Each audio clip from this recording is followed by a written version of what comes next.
Welcome back to another edition of Beyond Sunday Podcasts, the Parenting Podcast edition. And this is a wonderful day because we're going to finally get into the tease is over, folks. We're getting into some of the practicals. You've heard some of the practicals already, but we're going to get into more of those. Before we do that, I'd love to say welcome back to our awesome leader of this conversation, Dr. Tim Riley. How you doing, Dr. Tim? I am well above average. Thank you. Above average. Dr. Tim Riley is the author of a couple awesome books. How many books have you written? Only two. Two. What are they? So the first is the one upon which this podcast is based. Yep. First the broccoli, then the ice cream. The new subtitle for the upcoming second edition is A Positive Parenting Approach to Teaching and Discipline.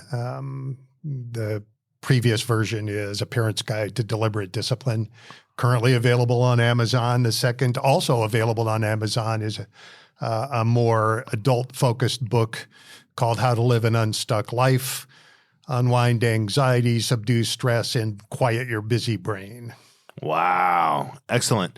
And so we're in the process of discussing the new edition. Yes. And that'll be done when it gets done, folks. Get off our backs. But we're excited for that to get wrapped up. But if you want to read the old edition and then get the new one and glean even more, the new one will be on Amazon once that's complete as well. Eventually. There yes. you go. Yeah. Very good. So go become unstuck and learn about parenting, and then you can learn about parenting some more. So we've laid this outrageous foundation that I've found so helpful for me. And if you haven't tuned into any of these parenting podcasts before, go back and listen to the first 6 and then come back to this one, because now we are into positive discipline, and we're on step 1. Here we go. Dr. Tim. Okay. So just to reiterate what we talked about at the end of last session, we're always guided by some fundamental principles. So we'll probably mention this several times again before we're done. Always, always, always the goal of discipline is to teach positive, appropriate, useful, productive behaviors, the kind that will help our children succeed in their own lives long after they're out of our house. So we're not training behaviors to make our own lives easier. We're training behaviors to make their lives better. Second is discipline is not an event. It's a process. It's a series of events, right? So most positive behavior change happens over time, not overnight. So we focus on getting what we can out of an individual disciplinary interaction.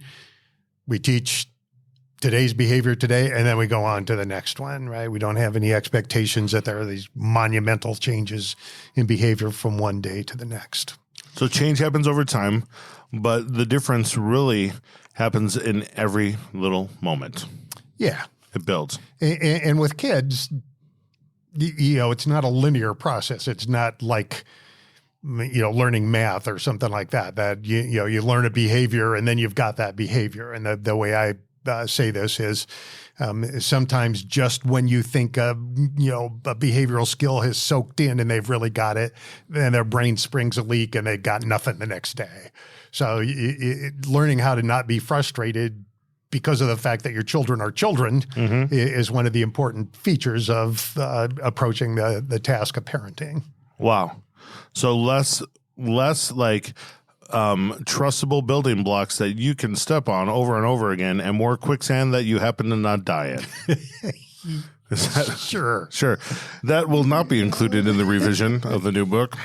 So step 1, here we go. Yeah. So we're going to back up just for a second here. All right. Very early on in the process, we talked about acting like an adult and the grown-up job description and all of that. And so we focused so much on here's what we're doing for kids, here's what we're doing for kids, and this is why we're doing it, and we're teaching behaviors to make kids' lives better and all of that. And that's right and correct from my perspective. But you're only going to do that well if you're in a position to do that, right? If your own life consists entirely of parenting, or even the dominant focuses on parenting, you're not going to do it as well as you otherwise might. So, I mean, the test for me is if 90% of your clothes have a jelly stain on them somewhere, that most of your calories come from eating crusts and leftovers off your kids' plates, and the most stimulating intellectual challenge you've had in the last week is to try to figure out what that stuff growing under your kid's bed might be. You need to make some changes. You can't help your kids if you deplete yourself entirely in that process. And so, I mean, I know this is kind of an old saying, but the version of it I rely on came from the book, The Last Lecture. And it goes like this. The Last Lecture. Really good book if you've not read it. The best piece of parenting advice I've ever heard is from flight attendants. If things get really rough, grab your own oxygen mask first, right? So when things get shaky, you got to make sure that you've got enough strength and that you are devoting time and energy to keeping your own resources up if you're going to do that job well. So there's no benefit to being a martyr as a parent. And some parents I know feel selfish if they take time or devote resources to their own mental and physical health, but it's really necessary. And an important part of thinking about that is it's demonstrably true. Based on research, stress is contagious. And so if your life is nothing but stress-filled and overwhelmed all the time, then that's going to flow through to your kids. So whatever that means in terms of you finding some time to nurture yourself and to interact with other human beings who are taller than 4'2", that needs to be done. And it's okay, not only okay to do that, but it's necessary to do that. So what you're saying is that step one of positive discipline for our kids is to get away from our kids. Yeah, to take care of yourself. To take care. Wow, this is an unexpected turn, people. Color me surprised. So we need to get away, be with other adults, get healthy. Maybe that's working out. Maybe that's like just being laughing and going out and going to breakfast and having the loaded hash browns. Oh my goodness. If you haven't tried them, try them.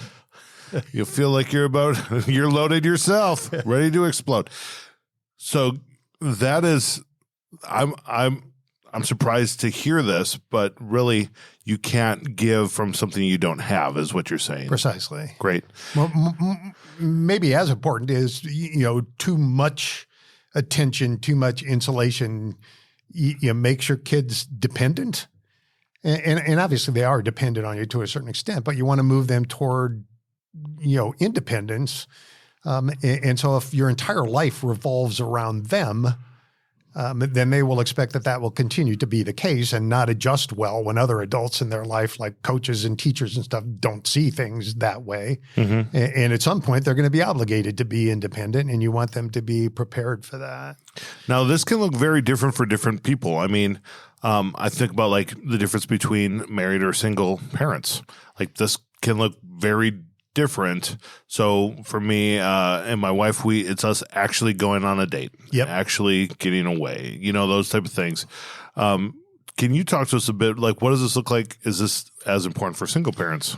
So obviously, single parenthood is a significant and probably still growing portion of our population, and so this is a big deal. And clearly, it's harder. It's hard. I mean, it's hard for two parents, but it's harder still for single parents to be able to find something that allows them to reload their energy instead of just expending energy on I'm working, I'm keeping up the household, and oh, by the way, I'm trying to discipline and motivate the kids. And at the end of the day, I got, more day left than energy and more month than money, at the end. So it's hard to do, but still important. And maybe something that helps to frame up the importance of that is to keep in mind that at least for your kids, you're the most important person in the world. And that's a really big title, and you should give yourself the respect that title deserves. Right. And so even if it's nothing more than, reading some book other than something on parenting, reading something for pure enjoyment or binge watching some stupid show or spending some time outside with an iced tea or whatever it is, just reminding yourself it's not only okay, it's necessary for me to continue to nurture my own interests. Join a book club, go to a church, get in an online class, something. Oh, I love this. And so parents out there, this is like freedom for you. So say when you were a young adult and before you had kids or in your college or high school years and you love to read fiction and you haven't read fiction in 15 years because your kid won't stop screaming. And so you're just trying to help yourself figure that out. And you've read every parenting book you can find. I mean, we've got one. It's so funny. We've got one on our dresser in our rooms called The Explosive Child. And my kids That's now right next to first the broccoli, then the yes, okay, yes. And my kids now can read, and so my wife was out of town. We're playing in the bedroom, and they both, my 9-year-old and 7-year-old, start laughing. And I'm like, what is so funny? They can't stop their laughing. They said, what is that book? The Explosive Child. And I just went along with it. It's all about this kid who just explodes, like he's just full of dynamite. And they thought that was the funniest thing ever. But I know that we have gotten ourselves caught up in this, like when we have free time, we should learn how to parent better because this is hard.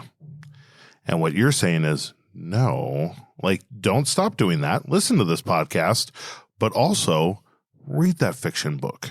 Refill yourself so you have energy to give. Yeah. Great. All right. So put your own oxygen mask on first. Get that oxygen mask on first. What does it look like for that single parent then getting out when they're ready to start dating again? Yeah. So, that's for many parents who are single parents. I mean, part of that process of reintegrating or integrating with the adult world is I want to get back to dating or, some kind of socializing with the opposite sex.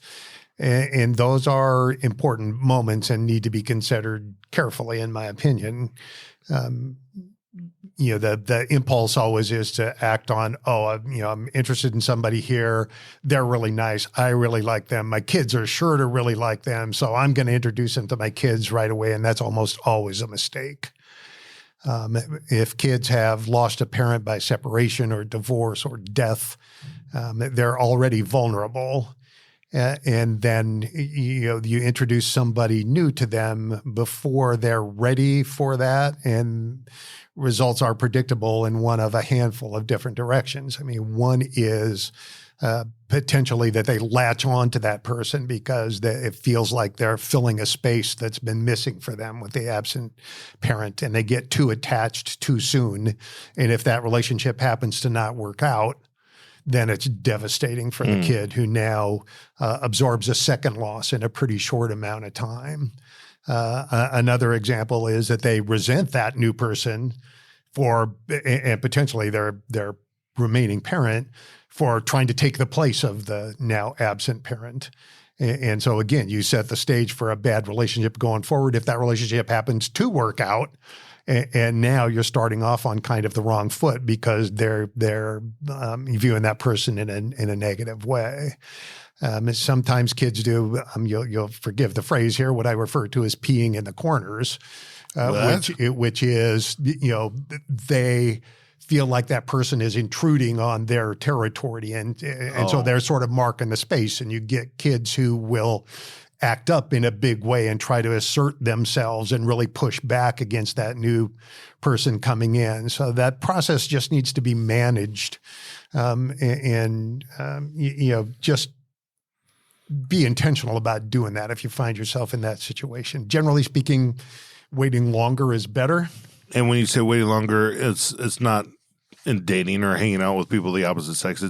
It's waiting to introduce those folks to your kids. Yeah. On those occasions when you can interact with that other person, you're developing your own relationship. You're making sure that, this is a person that probably my kids are going to get along with. Okay. But that doesn't mean you bring them home right away. I mean, the rule of thumb, and this is kind of hard to hear, is a year.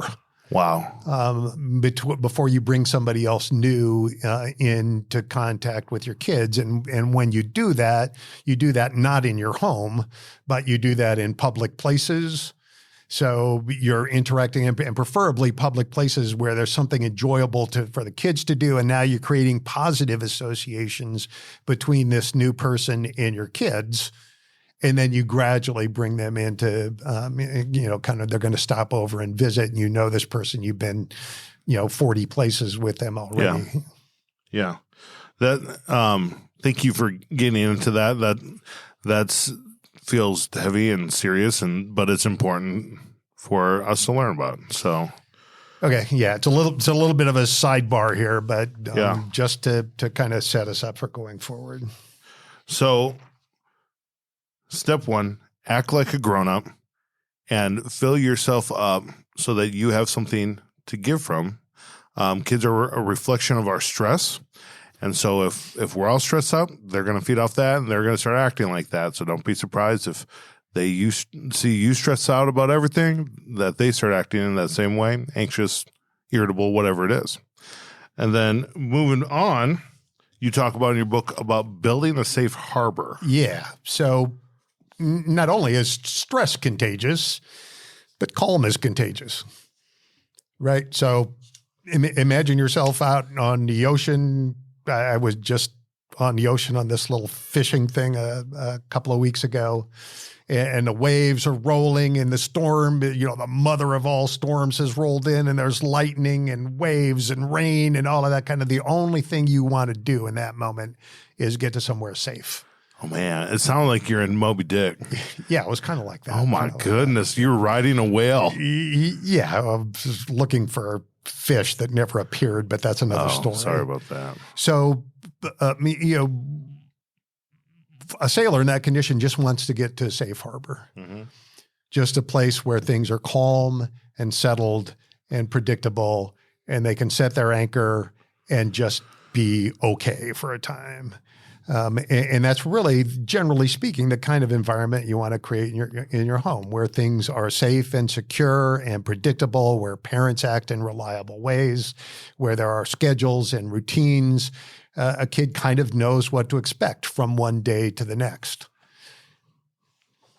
So, okay, one of the things that we did recently in our home, we haven't been great at filling the kids in on our schedules. And honestly, as they were young, they really couldn't keep up either way. Right. But now that we have a 7 and 9-year-old, and they're like, when do I go on that play date? I know it's coming up, but when is it? So we've done something different. And for us, we've just put up a big planner. The way we did this, and maybe you could use this idea, there's actually frames called snap frames where the edges of the frames come up. And so you can get big paper planners and you can write everything in, and you can substitute a new month rather than getting the tear off ones that kids might accidentally tear off and now your month is gone or whatever. So we've put that up on our wall and we fill in our calendar. And so our kids can now see what's going on. But after reading this section of your book, my thought is maybe I should also start to put in some routines in that calendar that give them a little bit of safety, even if it's Taco Tuesday. Right. So I mean, if you think about, I mean, at a household level, at a parenting level, what are the characteristics of a safe harbor, right? This is a place I can go, just let down my guard, be myself. I know what to expect. I don't get surprised by a lot of things all the time. So, kids in a safe harbor home know they're always going to be loved and accepted no matter what. They know that their parents are going to be predictable and reasonable and consistent in the way they react to them. They don't need to worry about rejection or harm, and that things will be calm and settled inside, even when life outside is not. Especially when life outside is not, that's a place that they can go back to and know that they have the opportunity to rest and recover before they re-engage again. If you don't provide that, your kids will find it. If they don't find it in your home, they will find it somewhere else. They'll find somewhere else where they feel accepted, where they feel like they're not overwhelmed with stress or challenges or whatever, they will find someone else with whom to find that. We all seek that place of safety and security, and if you don't create it for them, they'll keep looking for it, and they'll find it somewhere else. Now, I've often heard people say, like, and we've seen this with our own kids, is they do well in school. The teachers very rarely have negative things to say about them, and then they come home and it's like craziness. Yeah. And we're doing our best to make it a safe harbor. But I've heard people say, well, that's healthy. It's healthy if they let loose at home. Is that accurate, or is that just something people have said to make us feel better? No, I think it's okay for them to let loose at home. I mean, and probably an indication that they trust you, right? What is important in that is how do you react to them letting loose at home? And by the way, it's far more likely, almost to the point of non-existent the other way, for kids to misbehave at home and not at school, rather than to do well at home and misbehave at school. That's rarely the case. But so what are the things about school?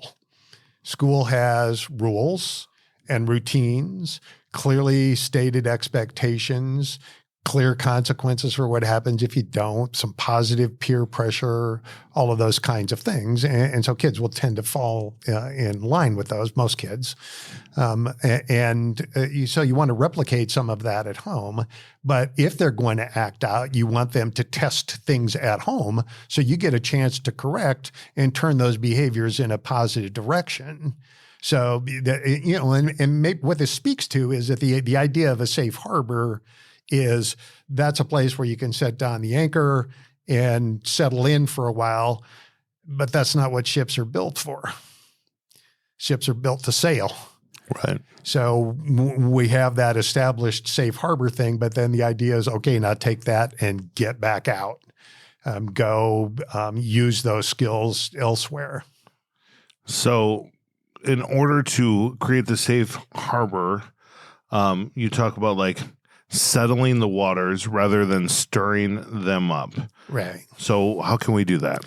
So it's cultivating calm is what I would suggest. So Okay. first, it goes back to you making sure that you're meeting your own needs. You're able to maintain some calm. You've got your own sort of ability to manage your emotions under control, that you behave reasonably, rationally, all of that. That's another 10 podcasts. So we'll skip that part and assume you've got that under control.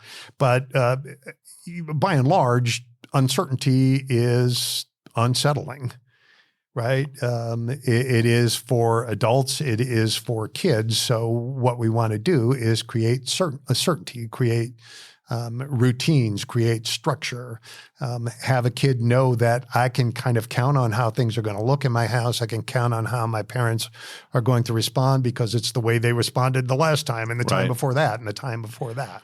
Could I dare say that if a parent is struggling staying calm, or if they are becoming anxious or stressed out or angry, could your Unstuck book be helpful? Sure. For Great. Parents, yeah. So there's all kinds of resources, parents, because there's a lot of us in those waters. So this is an opportunity, like sometimes read your fiction, but then also read some of those, get some more tools in your toolbox so that you can help settle the waters rather than stir them up, because stress, like we said earlier, is contagious. Yeah. But so is calm. So how do you go about doing that? Well, you go about doing it by building structures that impose some routine on your life. And we'll talk about three particular areas here. One is schedules, which is when things happen. Routines, which is or procedures maybe, which is how things happen. And then traditions, which is kind of the longer term version of structure. What you want is for kids to have things to look forward to in a positive way, and then to have those things actually happen. Okay. So let's, in creating a safe structure, this uncertainty, if we have uncertainty in our schedules, our procedures, our traditions, that can be pretty unsettling for kids. Yeah, but I mean, think about things that happen in your life where something happens. Your car won't start, or you get a surprise letter from the IRS, or Tim, I told you those things in confidence. Yeah, sorry. So. Could we block that part out? That's it's unsettling, right? Yes. When you have an illness and all your routines break down, everything that you've structured in. Absolutely the same thing for kids. We all have to deal with those things, but what you want is to be able to deal with them and then come back to a place where you can settle again and regain. So don't neglect them, deal with them. Yeah. And then return. But then, recover and set sail again. Okay. So uncertainty is settling. Repetition is powerful. You give some examples: driving a car, playing an instrument. Yeah, kind of complicated behaviors, right, that seem really difficult at the time. Yes. I mean, think about all the stuff that really happens when you drive a car. You're looking in the mirrors, you got all these pedals and gauges and all these things you look at, and the first 2 or 3 times you did it, or first 100 times you did it, it was like, yeah, I don't, and now you don't think about any of it. Right, and every time there's a new snowfall. Yeah, that's mostly dodging other people. But the fact is, these really complicated behaviors get to be pretty simple and pretty automatic if you do them well at each stage of the process. If you learn each step well and practice it, then you do it without thinking. It becomes memory. Or playing a musical instrument. I play a couple of instruments, and it was awful. To begin with, it's still, moderately awful, but better. But it's painful doing that. And now I don't think about what my fingers are doing or what my hands are doing. It's automated because I learned each one of those component steps well. And so we want to teach practical skills at that level, but also the general process of put some effort into foundational work, do small things well, and big things will tend to take care of themselves. Now, what if you have a kid who doesn't want to do the small things well? I mean, I think about my son loves athletics, and I'm like, bro, if once you learn how to dribble and make a layup, like, you're going to be unstoppable because you're fast, athletic, whatever. And he's like, I just want to shoot. Yeah. I just want to make deep shots. Like, how to help a kid realize that the repetition matters. You don't have to have them necessarily realize that the repetition matters. You just have to get them to do the repetition. Well, how do I do that? The act is the act, the same way you do anything else, right? So this is an example of what we talked about, I think last time, was, is you having the long-term analog parent view, you looking into the future and saying, it's going to be so much better for you if you do this. But he doesn't care about that because that's not now. What's rewarding right now is to shoot a basket, make a basket. Mm-hmm. So what that means is, of course, I want you to shoot a basket and make a basket, and you're going to get the opportunity to do that right after you give me 5 minutes of dribbling. Right after you get the dribbling is broccoli, the shooting is ice cream. Right. And what does that look like to encourage and cheer on each moment of that dribbling? And you reinforce that, but don't expect him to get that connection. Yeah. He's not old enough. He doesn't see that far ahead. It's not now. Well, there you go. So schedules, procedures, traditions. Let's hit schedules first. So schedules is when we do things, and your home doesn't need to operate like a boot camp, but routine should be, routine. Wow, that was brilliant. Write it down, folks. Routine should be routine.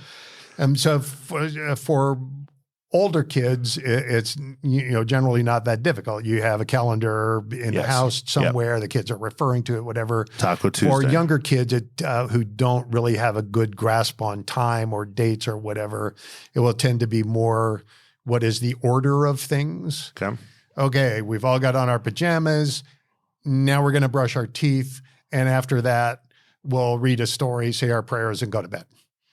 Right. So you're orienting them to time, but that's giving a structure to things. And then you try to repeat those schedules on a regular basis. And in the same way, routines of driving a car or playing an instrument get to be just habitual. They stop thinking about them and then just doing them, and you can train bigger chunks of behavior. Right. You can learn how to spin that car in a, what do they call that? A donut. You can do donuts in the parking lot now. Sure. Maybe not. Do you do donuts in the parking lot? Not anymore. Now, he did, folks. Even So Dr. keep in Tim mind, Riley. I grew up with cars with rear-wheel drive, which are much better equipped for donuts. The golden age of cars. So you mentioned time together is also part of the schedule. Yeah. So, people will talk about, quality time with your kids, whatever. And sure, you want to make quality time where you can, but there's also no substitute for quantity of time.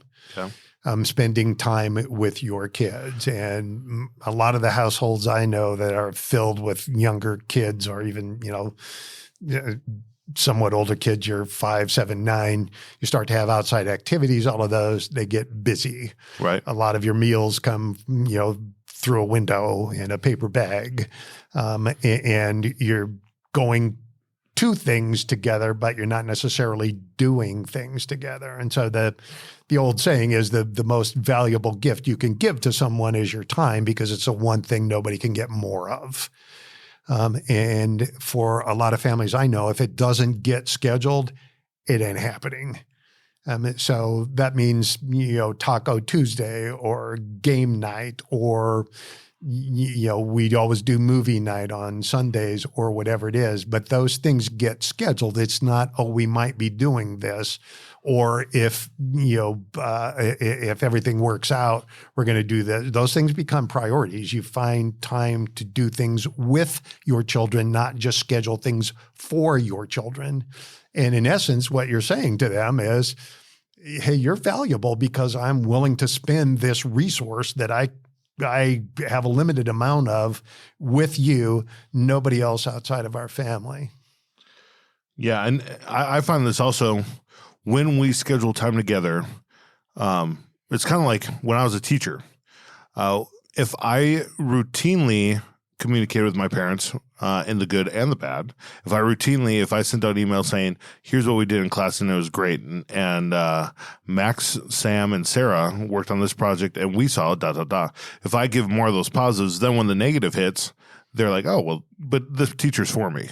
And the more quality time I have with my kids, there's also instruction and learning, and as well as fun with that. Yeah, I mean, you're teaching the ideas about values, but it also gives you a chance to express important ideas outside of disciplinary kinds of settings, right? You don't want all of your teaching to be built around discipline, so you get to talk about those things. Some of the topics that come up during the time that you're playing the card game or board game or whatever you're doing, or themes that come up when you're doing movie night or whatever, you get to express your values in ways that they will pay attention to. Yeah. So put it on the calendar, folks. Mark your calendar for those times together. How about times apart? Okay. So time together is really important, but you also don't want to give your kids the idea that they're at the center of the universe. They're not. And the sooner they get that idea, the better for everybody involved. If they think that you're going to devote all of your time or the majority of your time to them, then their expectation will be that that's the treatment they get from other adults, and it won't be. So very early on, you want to start training kids to learn how to take care of some of their own interests, how to keep themselves occupied and entertained. Even kids as young as a couple of years old can start to spend a few minutes on their own, and should. And then you give them an opportunity to develop self-regulating skills, self-entertainment, all of that. And when that happens, you gradually extend the amount of time. And it's best always, if you're leaving kids on their own for a while, if you go check on them rather than waiting for them to come check on you. Okay. If they're coming to check on you, most likely that's going to be motivated by a little bit of anxiety or uncertainty. Is Dad still there? I'm going to go, right? And if you check on them, then you're just reminding them, yeah, I'm still here, I'm still present, I'm still taking care of you. But also you have the opportunity to potentially, train them that Dad could be looking in at me at any moment, and Yes. I want to be careful about Yes. what I'm doing here. Right. Yeah. So my mom sees me even when we have time apart, but it's important for them to have that time apart and become independent. If the parent's always hovering and driving that, then it's reinforcing the kid is the center of the universe, which is not going to be true in the classroom. It's not going to be true in their employment. So once again, parents, you're looking down the road, but that's not how you're communicating to your kid. You're communicating through your actions now. Yeah. Okay. Yeah. And if the kid comes and interrupts you for no reason that it's like, hey, you're bothering me, go play. And you get them used to the idea that, parents have, lives here as well. And you're still exerting some sort of more generalized control or supervision over that process, right? If a kid's hurt or in need or something, obviously you respond to them, but you want them to begin to learn exactly as you suggested, that life doesn't revolve around you. So positive discipline with our schedules.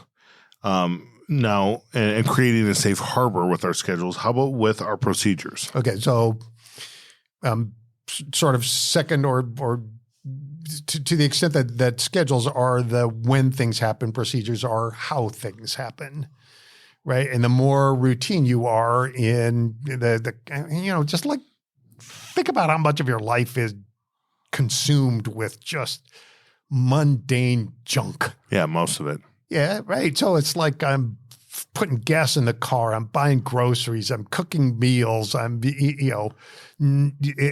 people say different versions of this, but like 90% of success in life is just showing up. Yeah.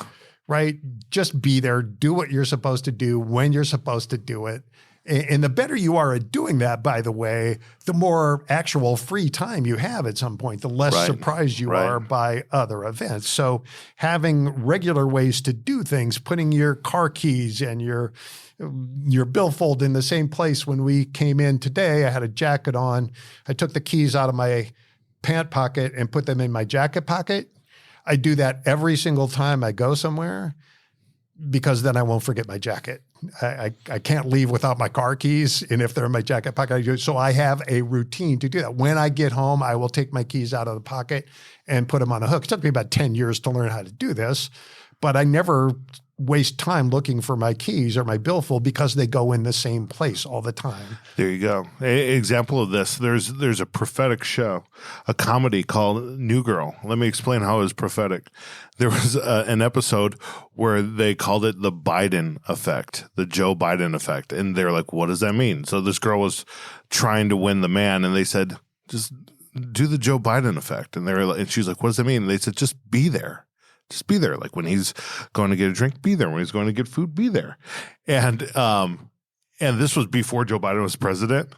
And so it was like, it was humorous about something completely different. It was humorous at the time. And whatever your thoughts are on Joe Biden, is like, well, he's been there and he's lasted for a long time and he's all the way to presidency.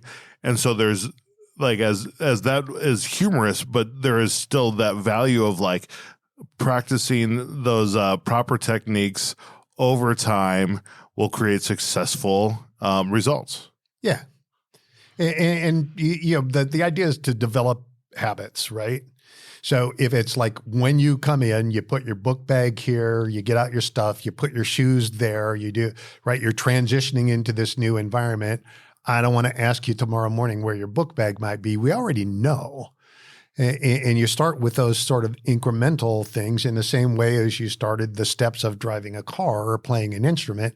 Pretty soon you've got those. And in the context of parenting, what this means is eventually you get to bigger procedures like how to behave in public, how to disagree appropriately, how to assert yourself, how to accept no for an answer, right? Those more complex social skills are built on the idea that we do foundational skills. If you start teaching your kid to just put their dirty dish in the sink before, after they leave the table, then, the next step is rinse it off and put it in the dishwasher. And then, I've got little grandkids and they don't even think about it at my house. They get it, can I be excused? Yes. They rinse off their sink, they put it in their dish and put it in the sink. And this creates even more opportunities to also praise and encourage that kid. Yep. And it's like, hey, thanks. Yep. Thanks for doing that. Yep. Way to go. Yep. So I guess the thing that this raises to me is everybody at one point or another has heard the saying, practice makes perfect. It's a lie. Oh, hot take. Practice makes perfect is a lie. Practice makes whatever you practice. Oh. Right? If you practice being disorganized and chaotic, you will be disorganized and chaotic. If you practice being lazy, you'll be a slob for eternity. Well, yeah. The last lecture. So you either invest the time at the beginning to develop structures and skills, and that pays off later on, or you continue to battle not having those things and you expend that energy over time. And there's always that sense of, I'm not quite sure about anything. I'm not quite sure about anything. And that tends to breed, if not full-blown anxiety, just kind of discomfort with how life operates. So when we're teaching skills to kids like those, we're teaching procedures and just thinking about, especially younger kids, how we're teaching those things. There's a term that we would use called chaining, which is, we connect behaviors. And I use the example of setting a table. So one way to approach that is the parent does everything but the last step, right? Everything is down. You put down the silverware. Here's where the knives and forks go. Here's where the spoons go. And when they've got that routine down, then it's like, okay, they do that step and the previous step. They put down the plates and the knives and forks and the spoons. Then they put down the placemats of the forks and the knives, right? So you're gradually adding more steps to that as the original steps become more automated. And then pretty soon you can just say, set the table, and they know what that is because all of the steps have been learned independently and now have gathered together into this bigger skill. So that's a practical example, but it's exactly the same thing that applies to how to behave in a restaurant, right? We do these few steps and we pause and remind you on the way in the door about what that means, what I'm going to expect from you in here. And then we gradually add more responsibility. And as they get a hold of that, then you can just say, okay, we're in public now. You know what that means. And it implies a certain range of behaviors. Absolutely. Okay, so this really gives us opportunity to give that positive discipline in our everyday life and to encourage as we go, and more opportunities to encourage will reinforce to that child that doing the right thing is worth it, and chaining, and then pretty soon they're doing big things. Yeah. You start small and build. I mean, so an additional advantage, as you pointed out earlier, is gives you lots of opportunities to pile on the praise. Yeah. Hey, great job. You did that really well. You've done great with that. Let's add this part in. And it's not just, like putting forks down or vacuuming or whatever. That's not what you're really training. You're training breaking a bigger task into smaller components. You're training how to cooperate with a group of people to do those kind of things. So there's lots of stuff being taught within those things, but also that sense of order, predictability, safe harbor, calm, security. Excellent. So we've talked about schedules, procedures. Let's get into traditions. Okay. So in my mind, traditions are those things that are kind of like schedules, but on a less frequent basis, right? I think of schedules as more like daily sorts of routine things that we do. Okay. So things like, the big events like birthdays and weddings and all of those kind of things are obvious examples, but every week we go to church. That's just a thing we do. And on, this particular holiday, this is what we do. We have a way of approaching that. We tend to maybe wear different clothes. We eat different foods. We do different things. But our focus is on the continuity of the family, right? This is what our family has done over time. Right. Every year, or even if it's only, every month, or even if it's traditionally Taco Tuesday, then that's a thing. That's important. This is what we do. And they don't think about it. And so that we talked earlier about, helping kids extend the timeline and how they think about the future. This plugs them into the continuity of the family. And then you start talking about bigger events where bigger units of the family, more extended family get together. That gives them a place in time and as a unit of the family, within the church, all of those kind of things that anchors them in a way to a bigger organization, a bigger part of life. Right. So if you want your kid to value these things, get it on the schedule and then make a routine and make it a tradition. So, for me, it's like I want my kids to have faith as a value. And so with that, regular church attendance matters to us as a family. And so if sports start to get scheduled on Sunday mornings, we're going to put church over those. And we're going to make those decisions so that they can become traditions. They can become regular on our schedule. But also, I think back to my childhood, and one of my favorite traditions, oddly enough, was after the last day of school. My mom would bring us to Godfather's Pizza. We have those here in Omaha. We had them in Green Bay growing up too. Originated in Omaha. Yeah, and in Green Bay, there was a Godfather's that the middle section was like up a step, and it was so cool. It was like, can we eat in the middle section? And my mom would say yes, and we'd get to eat at Godfather's after the last day of school. And it's funny that I look back on that fondly because Godfather's is, some of you might be like, the best pizza ever. It's fine. It's good. It's not great, but in my memory bank, that's like a tradition that mattered. Yeah.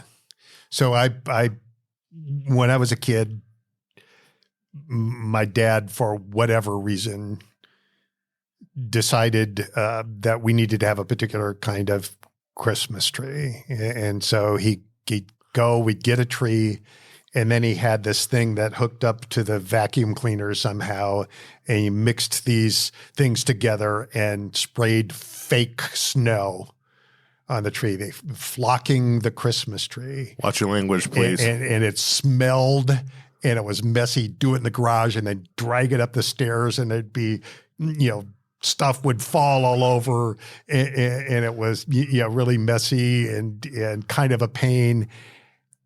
And I miss it. Right. So it's because that was like, this is going to happen every year. And it seemed to me at the time unnecessarily effortful, but this is just like, this is the thing that we do. And this is a thing that our family does, and sort of place this within that context of time. So when we're talking about schedules and procedures, we're talking about sort of the narrative of a life. Yes. Day-to-day kind of stuff. Traditions are the punctuation of life, right? It's like, this is where we pause a little bit in this other kind of stuff. We just kind of recognize where we are, what's happened since the last time we did this tradition, and gets kids away from that kind of, what we talked about is digital thinking, that now, not now thinking, right, and puts them in a longer term, bigger, broader context. So this could be weekly, this could be monthly, this could be holidays, could be annual, birthdays. But to help get that sense of place and continuity, it also can be in the ways that we dress, the food that we eat, the flocking of the trees, and I like that you said that your father flocked it, because otherwise it'd be, and careful with this one, a mother flocking tree, and you don't want that. Although mother would have done that great too. But how about this? Life isn't always so simple. Tragedies happen. Things are lost. Someone may pass. Families may split. Yeah. So now what? So now all the more important that you have established those things, that you've established that safe harbor, right? Because now you're into the storms and life happens and you get dragged out of the safe harbor. And so I'm always particularly concerned about what happens in families that separate, or there's death, or there's whatever. And it's extraordinarily disruptive, obviously, when somebody important to you passes or leaves for whatever reason. And kids in that situation are inclined to fear more loss. Right? This has already happened to me. What if this parent leaves too? Is this parent going to leave me or die or whatever? And those are the places where being able to pull back in and be reassured by those things is really important. So, it's generally best if, when disruptive things happen, as quickly as possible, you get back to routine life. Because there's a lot of reassurance in that, right? Things have gotten rough, things have gotten stormy, but there's still safe harbor here. I'm still going to be able to back up and reestablish my life and live. Life goes forward. Right. And so when you say get back to real life, it's not ignoring what's just gone on. You really have to face up to that. And it may be done in different ways, through counseling, obviously through open discussion, clear communication. To care personally for the people around you while also challenging directly the challenges going on. But don't take months off of school and work. No. And if you come out of chaos into chaos, right, it's not going to be good. So all this time that you're investing in these things, that's not like, again, I think I said this before, it's not like your home should run like a military camp or whatever. It's just like, have some sense of routine, some sense of order, do as much as you can with that, build what you can. There's much more reassurance in doing things than there is in kind of, verbal responses to chaotic times. So we had step 1 of positive discipline was to act like a grown-up. And step 2 was cultivate the calm, right? Was that? Oh, no, step 2 is build a safe harbor. Part of that is cultivating the calm. So when we come back for the next episode, we're going to talk about step 3, give people a little taste of what step 3 is going to be about, whet their appetite.